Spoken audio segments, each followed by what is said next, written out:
प्रिय विद्यार्थियों नमस्कार।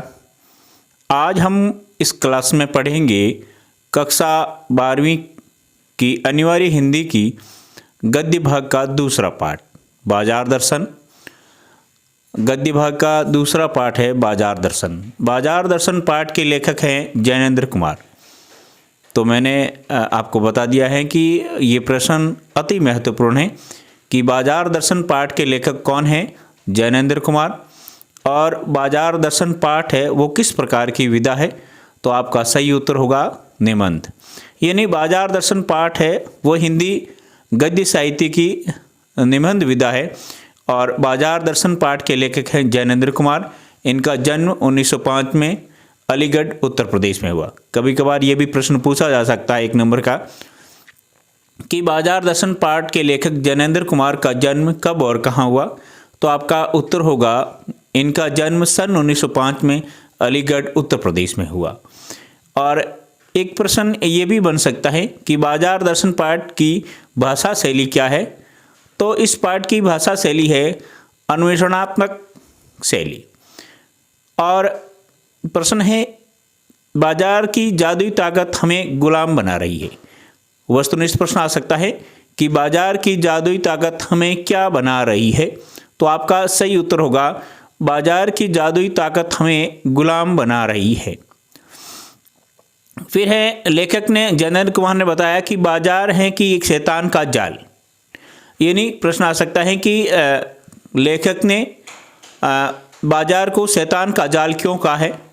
क्योंकि बाजार में लोगों को फंसाने के लिए यानी ग्राहकों को फंसाने के लिए व्यापारी वर्ग माल को अपने जो वस्तु होती है माल को बड़े ही सजा धजा कर रखते हैं, जिससे क्या ग्राहक उनकी ओर आकर्षित होता है और आकर्षित होने की वजह से वो उन वस्तुओं को खरीद लेता है।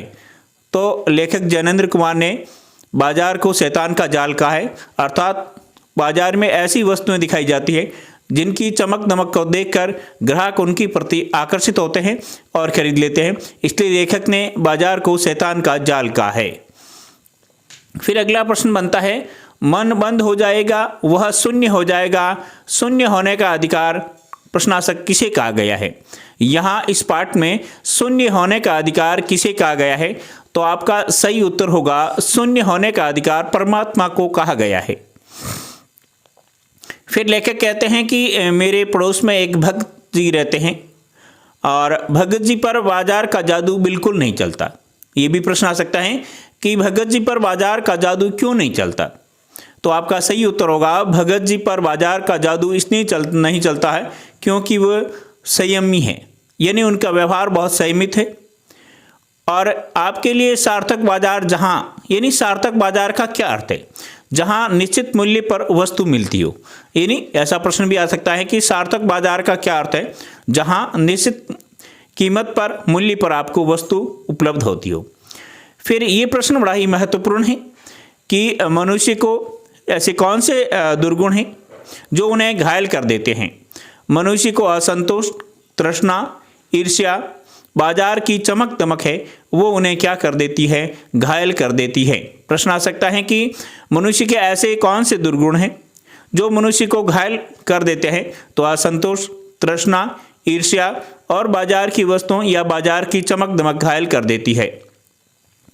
फिर एक प्रश्न बन सकता है परचेजिंग पावर का अर्थ क्या होता है, यानी क्रय शक्ति। यानी आपके खरीदने की वस्तु खरीदने की शक्ति कितनी है, जिसे पावर का रस होता है। यानी आपके पास पैसे हो और उस पैसे से आप वस्तु खरीदने के आपके पास पावर कितना, यानी वस्तु खरीदने का पावर या पैसे कितने हैं उसके अनुसार आप क्रय शक्ति यानी खरीदने की क्षमता रखते हो। ये प्रश्न बहुत ही महत्वपूर्ण है। ऊंचे बाजार का आमंत्रण किस प्रकार का होता है। तो ऊंचे बाजार का आमंत्रण मूक होता है, यानी शोर नहीं करता है, चुपचाप आपको वो ऊंचे बाजार अपनी ओर आकर्षित करता है। तो प्रश्न बनता है कि ऊंचे बाजार का आमंत्रण किस प्रकार का होता है, मूक होता है। और बाजार में जाने का चाह का मतलब, यानी आप बाजार में जाते हो और आपके वस्तुओं के प्रति चाह पैदा होती है, इसका मतलब है उस वस्तु की आपके मन में या आपके घर में आवश्यकता हो, यानी चाह का मतलब अभाव है। फिर लेखक कहते हैं बाजार के जादू से बचने का क्या उपाय है।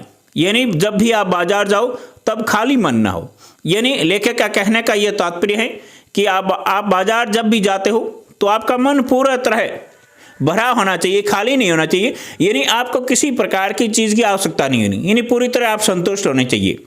और बाजार की असली सार्थकता या उपयोगिता क्या है, ये प्रश्न बड़ा महत्वपूर्ण है।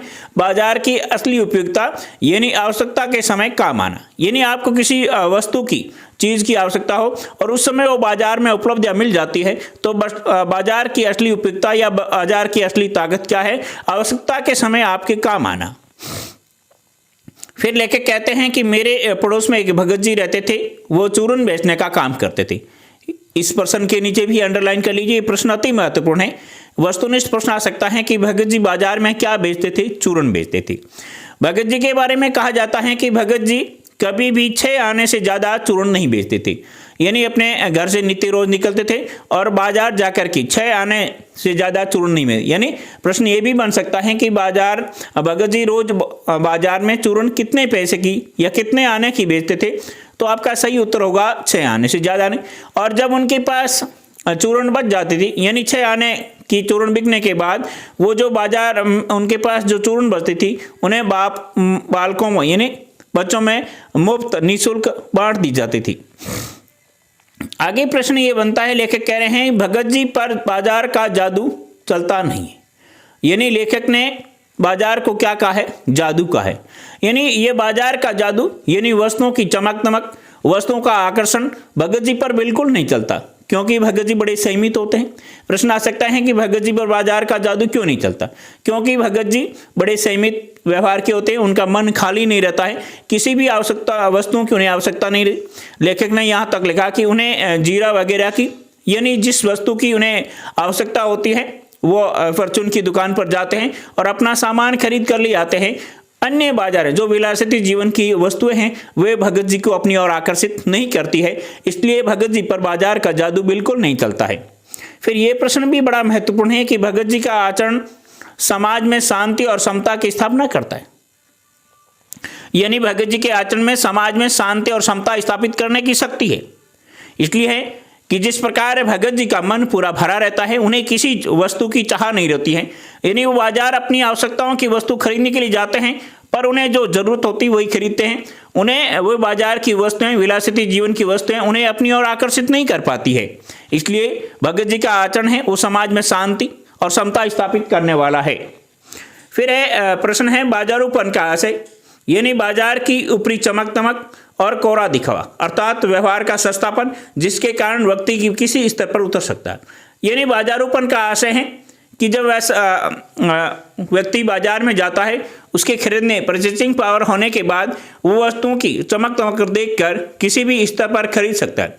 यानी एक पहला ही प्रश्न है अभ्यास का कि किसी व्यक्ति पर, ग्राहक पर बाजार का जादू चढ़ने पर क्या असर होता है। जब बाजार का जादू उस पर चढ़ता है तो यह असर होता है कि वो बाजार में वस्तुओं की चमक दमक देखकर खरीद लेता है, और जब बाजार का जादू उतरता है तो उसके मन में ये निश्चय आता है कि मैंने ये वस्तुएं क्यों खरीदी, इन वस्तुओं की मेरी कोई आवश्यकता ही नहीं थी।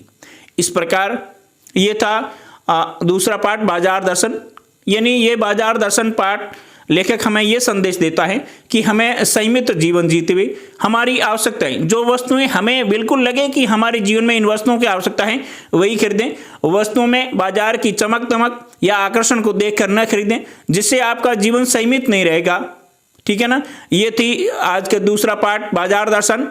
फिर मिलते हैं अगली क्लास में तीसरे पाठ के लिए।